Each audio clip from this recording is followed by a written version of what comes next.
नमस्कार दोस्तों, मैं एडवोकेट प्रभाकर पांडे अपने इस यूट्यूब चैनल पे आप लोगों का स्वागत करता हूँ। आशा करता हूँ आप लोगों का स्वास्थ्य बिल्कुल सही होगा। हम लोगों ने warrant case triable by magistrate, हमने इस टॉपिक को पूरा कवर कर लिया है। हमने इसके पहले सेशन कोर्ट ट्रायल को हमने पूरा देखा है, तो 2 ट्रायल हम लोगों के कंप्लीट हो चुके हैं। अब हमारे पास 2 ट्रायल और बचे हैं, summons case trial and summary trial. आज के हम अपने इस लेक्चर में समन केस ट्रायल यानी कि चैप्टर 20 को कवर करेंगे। तो समन केस ट्रायल को स्टार्ट करने से पहले हम थोड़ा सा जान लेते हैं कि समन केस क्या होता है। तो वो ऑफेंस जिसका पनिशमेंट जो है वो 2 साल से कम होता है उसे हम समन केस कहते हैं, और वो ऑफेंस जिसका पनिशमेंट जो है वो 2 साल से ज्यादा होता है उसे हम वारंट केस कहते हैं। ये सेक्शन 2 में वारंट केस और समन केस दोनों ही डिफाइंड है। मैं अपने एक अलग से वीडियो में समन केस और वारंट केस के बीच में कम से कम 8 से 10 पॉइंट का डिफरेंस है, वो मैं आपको एक अलग से वीडियो में उसको पूरा एक्सप्लेन करूंगा, क्योंकि वो आपके एग्जामिनेशन पॉइंट ऑफ व्यू से भी बहुत इंपॉर्टेंट है। खासतौर से आपके मेंस में पूछ लिया जाता है, और फिर कॉन्सेप्ट क्लैरिटी के लिए भी आपको ये डिफरेंस पता होना जरूरी है। तो आइए अब हम अपने टॉपिक को चालू करते हैं। Chapter 20 trial of summons cases by magistrate, section 251 substance of accusation to be stated. बिल्कुल सेम चीज जो हमने पहले भी ट्रायल में देखा है कि अब जो एक्यूज पर्सन है उसको बुलाया जाएगा। उसको बुलाने के बाद जो उसने ऑफेंस किया है उस ऑफेंस से रिलेटेड जो प्रोसिक्यूशन जो एविडेंसेस रख रहा है वो सब एविडेंसेस उसको बताए जाएंगे, और उससे पूछा जाएगा कि क्या तुम गिल्टी प्लीड करते हो या नहीं करते हो। बिल्कुल सेम चीज जो हमने पहले ट्रायल में भी देखा है। तो आइए इसको वेरिएट से भी समझ लेते हैं। When in a summon case the accused appear or is brought before the magistrate, the particulars of the offense, उस ऑफेंस से रिलेटेड जो उसके पर्टिकुलर्स है, जो उसके इंग्रेडिएंट्स है, वो सब उसको बताए जाएंगे। और the offence of which he is accused shall be stated to him, उन्हें उसे बताए जाएंगे। And he shall be asked whether he pleads guilty or has any defence to make, या अगर वो गिल्टी प्ली करता है या फिर अपने डिफेंस में वो कोई एविडेंस लाना चाहता है या नहीं। तो सिंपल सी चीज है, हमने अपने प्रीवियस लेक्चर्स में भी सब हमने ये सब पढ़ा हुआ है। लेकिन इसके आगे एक मेन लाइन और है जिसके लिए मैं आपको ये सेक्शन में रीड आउट कर रहा हूं। But it shall not be necessary to frame a formal charge. अभी देखिए इस लाइन को आप लोग मार्क कर लीजिएगा, ये आपका इंटरव्यू प्लस आपका प्रीलिम्स का बहुत ही इंपॉर्टेंट पॉइंट है ये। और जैसे मैंने आपसे कहा कि मैं वारंट केस और समन केस का एक अलग से वीडियो में आपको उसका डिफरेंस बताऊंगा, तो सबसे बड़ा सबसे मेजर जो डिफरेंस है वो यहीं से निकल करके आ रहा है कि यहाँ पे अभी तक हमने जो पीछे जो ट्रायल देखे थे तो वहां पे हम लोगों ने देखा कि framing of charge it is one of the most important aspect, कि जहां पे चार्ज फ्रेम होने से पहले और चार्ज फ्रेम होने के बाद दोनों एस्पेक्ट बिल्कुल बदल जाते हैं। और यहाँ पे हम पहली बार देख रहे हैं कि चार्ज फ्रेम करना मतलब जरूरी नहीं है मजिस्ट्रेट के लिए। तो ये बहुत ही इंपॉर्टेंट एस्पेक्ट है, इसको अपने दिमाग में जरूर रखिएगा। अब हम चलते हैं सेक्शन 252 की तरफ। Conviction on plea of guilty. If the accused pleads guilty, the magistrate shall record the plea as nearly as possible in the words used by the accused and may in his discretion convict him thereon. Section 252 क्या कहता है कि जहां पे जो prosecution ने जो evidences रखे हैं, अब उनको देखने के बाद जो एक्यूज पर्सन है वो गिल्टी प्ली कर लेता है, यानी कि वो मान लेता है कि हाँ मैंने ही जो है वो ऑफेंस कमिट किया है। तो अब यहाँ पे जो है जो मैजिस्ट्रेट है इन हिज डिस्क्रिप्शन, यानी कि वो उसका राइट है कि अगर वो चाहे तो वहीं से उस एक्यूज पर्सन को जो है कन्विक्ट कर सकता है। इसमें एक चीज मैं आपको और इम्पोर्टेंट चीज बताना चाह रहा हूं। सेक्शन 252 में एक चीज इसको याद रखिएगा, ये खासतौर से इंटरव्यू के लिए है, कि जॉइंट स्टेटमेंट, यानी कि मान लीजिए सपोज करिए 4 से 5 एक्यूज पर्सन है और अगर वो जॉइंटली गिल्टी प्ली करते हैं, तो ऐसे में जो उनका प्ली है वो एक्सेप्ट नहीं किया जाएगा। या सपोज करिए कोई एक्यूज अपने दूसरे कोई एक्यूज के अगेंस्ट उसके बिहाफ पे अगर वो गिल्टी प्ली कर रहा है तब भी वो प्ली एक्सेप्ट नहीं किया जाएगा। यानी कि सपोज करिए मैं हूं और मैं कहता हूं कि हाँ मैं गिल्टी प्ली कर रहा हूं लेकिन साथ ही साथ में जो मेरा दोस्त है उसने भी वो ऑफेंस किया, वो भी गिल्टी प्ली करता है, ये जो प्ली है वो एक्सेप्ट नहीं किया जाएगा। तो इस चीज को अपने दिमाग में जरूर रखिएगा। आइए अब हम चलते हैं सेक्शन 253 की तरफ, conviction on plea of guilty in absence of accused in PT cases.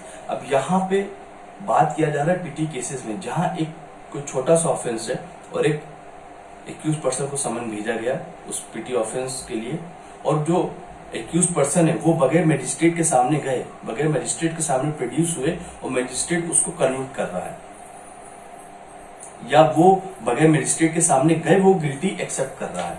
तो ये जो सेक्शन 253 है वो इस बात को कहता है। आइए सबसेक्शन 1 को देखते हैं।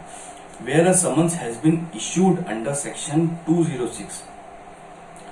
206 क्या है? 206 पीटी ऑफेंसेस से डील करता है, जहां पे मजिस्ट्रेट पीटी ऑफेंसेस के केस में समन भेजता है एक्यूज पर्सन को। 206 को जब हम अपने टॉपिक को कवर करेंगे तब मैं वहां पे डिटेल में जाऊंगा, लेकिन यहाँ पे बस आप ये समझ लीजिए कि अगर 206 के अंदर एक मजिस्ट्रेट अगर समन भेज रहा है किसी पीटी केस में किसी एक्यूज पर्सन को, तो हम इसके आगे देखते हैं।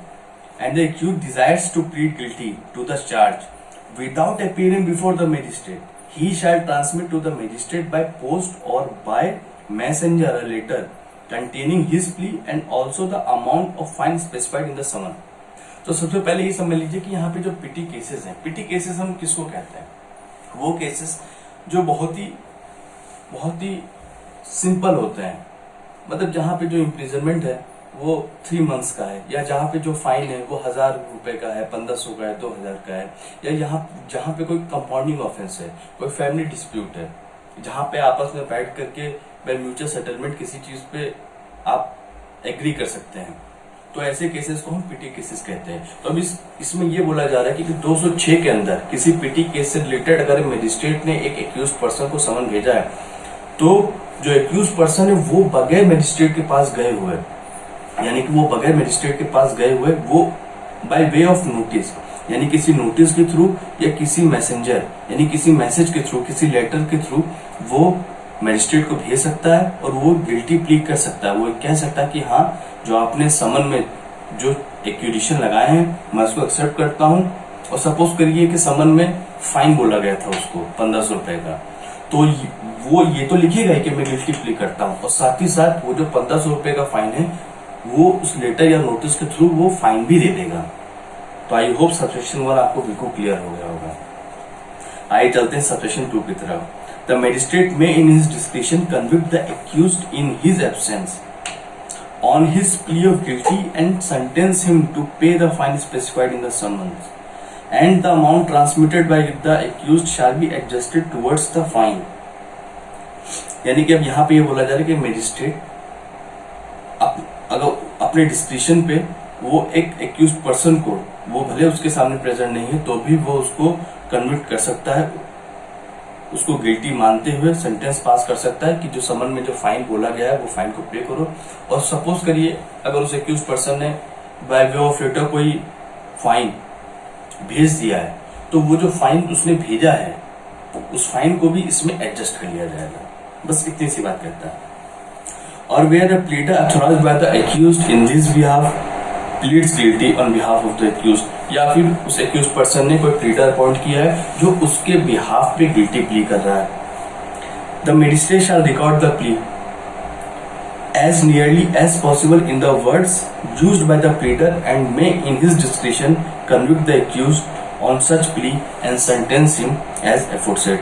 यानी कि जो pleader ने जो guilty plea किया है, अब मजिस्ट्रेट बिल्कुल वर्ड बाय वर्ड उसको रिकॉर्ड करेगा, और रिकॉर्ड करने के बाद मजिस्ट्रेट का डिस्क्रिप्शन है, वो चाहे तो एक्यूज पर्सन को जो है गिल्टी मानते हुए सेंटेंस पास कर सकता है।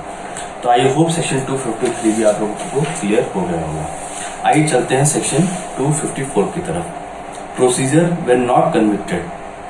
हम लोगों ने अपने पहले टाइल में भी देखा हुआ कि अब उसको कन्विक्ट नहीं किया गया, तो उस केस में क्या होगा? If the magistrate does not convict the accused under section 252 और section 253, the magistrate shall proceed to hear the prosecution and take all such evidence as may be produced in support of the prosecution and also to hear the accused and take all such evidences as he produces in his defense। यानी कि अब 252 और 253 में जो accused person है उसने guilty plea नहीं किया है और वो चाहता है कि मैं ट्रायल को फेस करना चाहता हूं, तो अब ऐसे केस में जो मैजिस्ट्रेट है वो प्रोसिक्यूशन को कहेगा कि आप अपने केस को प्रूफ करने के लिए जो भी एविडेंसेस, जो भी मटेरियल डॉक्यूमेंट्स, मटेरियल विटनेसेस जो आप कोर्ट के सामने रखना चाहते हैं आप रखें। और उनको देखने के बाद एक मैजिस्ट्रेट एक एक्यूज पर्सन से भी पूछेगा कि क्या आप प्रोसिक्यूशन के अगेंस्ट में, क्या आप अपने फेवर में कोई एविडेंस लाना चाहते हैं या नहीं।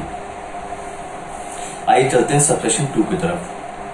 The magistrate may if he thinks fit on the application of the prosecution or the accused issue a summon to any witness directing him to attend or to produce any document or other thing. हमने पहले भी देखा हुआ है जब हम अपने trials को देख रहे थे, वारंट केस या फिर सेशन ट्रायल, की प्रोसिक्यूशन या फिर एक्यूज पर्सन अगर कोई एप्लीकेशन मूव करता है कि आप किसी विटनेस को कोर्ट के सामने प्रोड्यूस करिए एज अ मटेरियल विटनेस या किसी डॉक्यूमेंट को प्रोड्यूस करिए, तो मैजिस्ट्रेट उन एप्लीकेशन को एक्सेप्ट करते हुए समन जारी करेगा कि हाँ उस विटनेस को कोर्ट के सामने लाया जाए या फिर उस डॉक्यूमेंट को जो है कोर्ट में एज एविडेंस प्रोड्यूस किया जाए।